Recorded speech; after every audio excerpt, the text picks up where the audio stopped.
বর্ষাকালে মাথায় বিভিন্ন রকমের সমস্যা হয়, যেমন চুল পড়ার সমস্যা, মাথার চুলের কোনো গ্লেজ নেই, আর চুল অনবরত উঠছে। যে সমস্ত জায়গা থেকে চুল উঠছে সেখানে আবার নতুন চুল গজানোর কোনো সম্ভাবনাও দেখতে পাচ্ছেন না, বা বেবি হেয়ার আসছে না। এই ধরনের সমস্যা যদি আপনি পড়ে থাকেন তাহলে এই ভিডিওটা আপনার জন্য। আজকে এমন একটি উপায় দেখাবো যেটা ইউজ করলে আপনার চুল সুন্দর তো হবেই, তার সাথে সাথে চুল ওঠা বন্ধ হবে, চুল সিল্কি সফট হবে, এবং চুল যেগুলো ভেঙে পড়ছিল, অনেক সময় কি হয় মাঝখান থেকে চুল ভেঙে যায়, আবার স্প্লিট এন্ডও হয়ে যায়, চুলের শেষের অংশে দুটো করে মুখ বেরিয়ে যায়। এই ধরনের সমস্যা থেকে আপনি মুক্তি পাবেন। আজকের এমন একটা জেল বানিয়ে দেখাবো যেটা আমাদের চুল পড়ার সমস্যা তো মুক্তি করবেই, তার সাথে সাথে চুলের যাবতীয় সমস্যাও দূর করতে সাহায্য করবে। এটা দেখতেই পাচ্ছেন কতটা সুন্দর জেল। এটা শুধু সুন্দর নয়, এটার উপকারিতাও অনেক অনেক গুণ বেশি। তো চলুন শুরু করি। সবার প্রথম দেখুন আমি যেটা দেখাচ্ছি সেটা হচ্ছে মেথি। মেথি কিন্তু আমাদের চুলের জন্য ভীষণ ভালো, আর এগুলো কিন্তু রান্নাঘরে আপনারা আজকে যে যে জিনিসগুলো দেখাবো রান্নাঘরে ইজিলি আপনারা পেয়ে যাবেন খুব সহজেই। তো আমি এখানে বড় চামচের 2 চামচের মতো মেথি নিয়েছি। মেথির মধ্যে এমন কিছু গুণ থাকে যেটা ইনস্ট্যান্ট চুল পড়া বন্ধকে দূর করতে পারে। মেথি মাখলে কি হয়, আমাদের মেথি যদি মুখেও লাগান, মুখেও অনেকে লাগায় এবং স্কিনের জন্য এটা ভীষণ ভালো।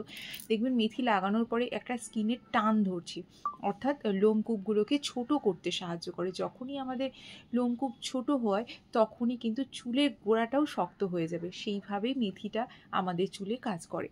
এবার দেখুন আমি এখানে চাল দেখাচ্ছি। চালও কিন্তু আমাদের চুলের জন্য ভীষণ ভালো, স্কিনের জন্য ভীষণ ভালো।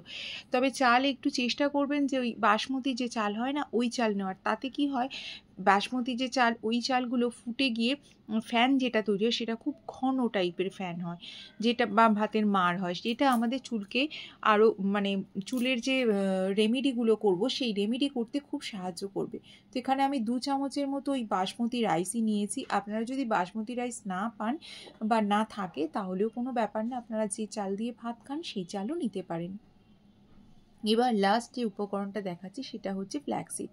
এটা নিয়ে তো বলার কোনো কথাই নেই। ফ্ল্যাক্সিড এতটাই ভালো আমাদের চুলের জন্য, চুলকে সিল্কি সফট সুন্দর রাখতে সাহায্য করে, এবং চুলকে ভেঙে গেছে, চুল মাঝখান থেকে ভেঙে পড়ছে, স্প্লিট এন্ডের সমস্যা, এই ধরনের সমস্যাকেও দূর করতে সাহায্য করে। তাহলে এই 3টে কীরকম উপাদান ইউজ আপনারা করছেন আগে নিজেরাই বুঝে নিন, দেখে নিন, কারণ এই 3টে উপাদান দিয়েই আজকের এই ম্যাজিক জেলটা তৈরি করব, যেটা আমাদের চুলের অনেক সমস্যার সমাধান করতে সাহায্য করবে। তো ফ্ল্যাক্সিডও আমি এখানে 2 চামচের মতো নিয়েছি, সবই সম পরিমাণ নিয়েছি। তা আপনারা একটু পরিমাণ কম বেশি করতে পারেন। আমি এখানে এই পরিমাণ নিয়েছি। আপনাদের চুল যদি অনেক বড় হয়, লেন্দি হয়, তাহলে পরিমাণটা বেশি করতে পারেন, কোনো অসুবিধা হবে না। হোমমেড রেমেডিতে সবসময় চুলে এই পরিমাণ কম বেশি করা যায়, এতে কোনো সমস্যা নেই। তবে এগুলোর মধ্যে অনেক ধুলোবালি নোংরা থাকে। সব সময় চেষ্টা করবেন যখনই কোনো এই ধরনের রেমেডি করবেন, চেষ্টা করবেন আগে খুব ভালো করে জল দিয়ে ধুয়ে নেওয়ার। আমি আজকে সেটাই করছি, খুব ভালো করে জল দিয়ে ধুয়ে নিচ্ছি। ধুয়ে নেওয়ার পরে এটাকে সারা রাতের মতো ভিজিয়ে রেখে দিতে হবে। সঙ্গে সঙ্গে যদি করেন তাতে গ্যাসটা অনেক পুড়বে, আমরা চাই না গ্যাসটা অনেক বেশি পুড়ুক।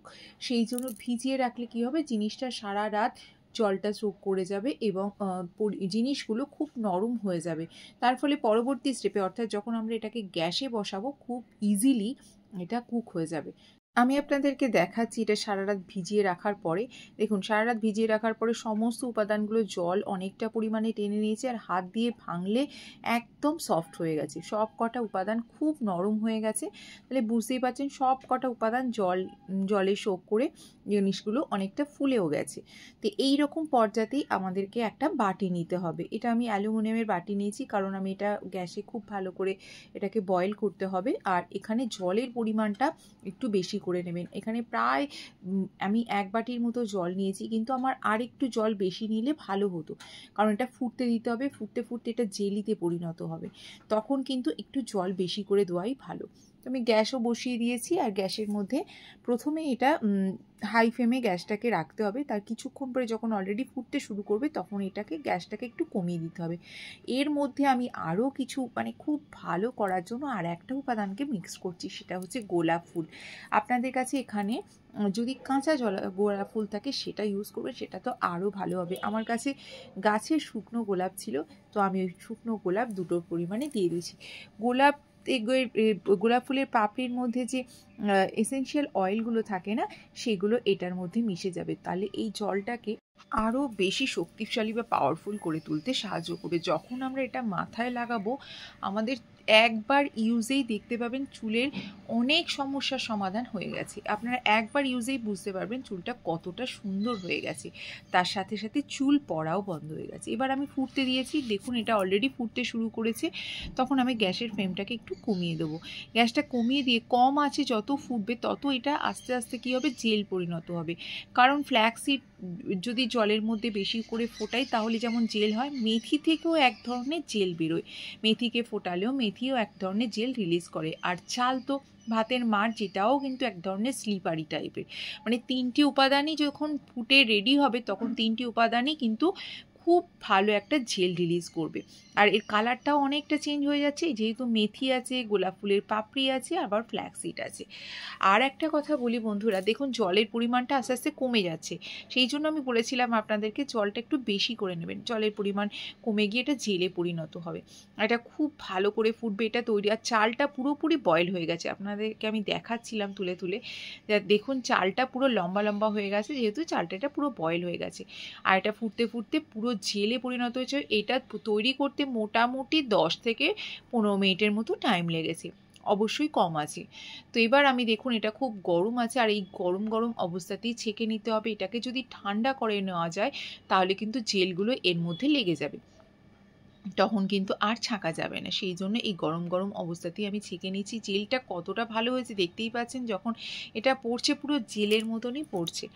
তো ব্যাস আমার রেডি ম্যাক্সিমাম কাজটাই। এবার বলি যে কারা কারা মাখবেন, কিভাবে মাখবেন, সেই সব জিনিসগুলো ছেঁকে নিলেই এটা কমপ্লিট। এবার যে জেলটা তৈরি হলো বা যেটা আমরা পেলাম সেটা কিভাবে মাখবেন, এটার সঙ্গে আপনারা একটু নারকেল তেল মিশিয়ে নেবেন। নারকেল তেল মিশিয়ে নিয়ে সারা মাথায় শ্যাম্পু করার 1 ঘন্টা আগে অবশ্যই মাখবেন। আর কোনো স্পেয়ার বোতলে নিয়ে নেবেন, তাহলে কিন্তু ভালো হয়। স্পেয়ার বোতল মানে স্পেয়ার বোতল বলবো না, আপনারা কোনো পাম্প বোতল নেবেন যার মধ্যে একটু হোলটা বেশি থাকে, ফুটোটা একটু বড় থাকে, তাহলে কি হবে, মাখতে সুবিধা হবে। তাছাড়া আপনারা হাতে করে নিলে কিন্তু মাখা একটু অসুবিধা পড়বেন, বা কটন বলের সাহায্যে মাথা ফাঁক করে করে প্রথমে স্ক্যাল্পে লাগাবেন। সারা স্ক্যাল্পে লাগানোর পরে যেটুকু থাকবে পুরো লেন্থে লাগিয়ে নেবেন। এটা এতটাই ভালো। 1 ঘন্টা রাখতে হবে। 1 ঘন্টা থেকে রাখার পরে আপনারা প্রথমে ভালো করে প্লেন জল দিয়ে ধুয়ে নেবেন। তারপরে কোনো মাইল্ড শ্যাম্পু দিয়ে শ্যাম্পু করে নেবেন, অথবা আপনারা এর সাথেও শ্যাম্পু মিশিয়েও শ্যাম্পু করে নিতে পারেন, আপনাদের যেটা সুবিধা হবে। আর বন্ধুরা এটা বানিয়েও আপনারা স্টোর করে রাখতে পারেন 1 সপ্তাহের জন্য। ছেলে মেয়ে ছোটো বড়ো সবাই লাগাতে পারে, কোনো অসুবিধা নেই।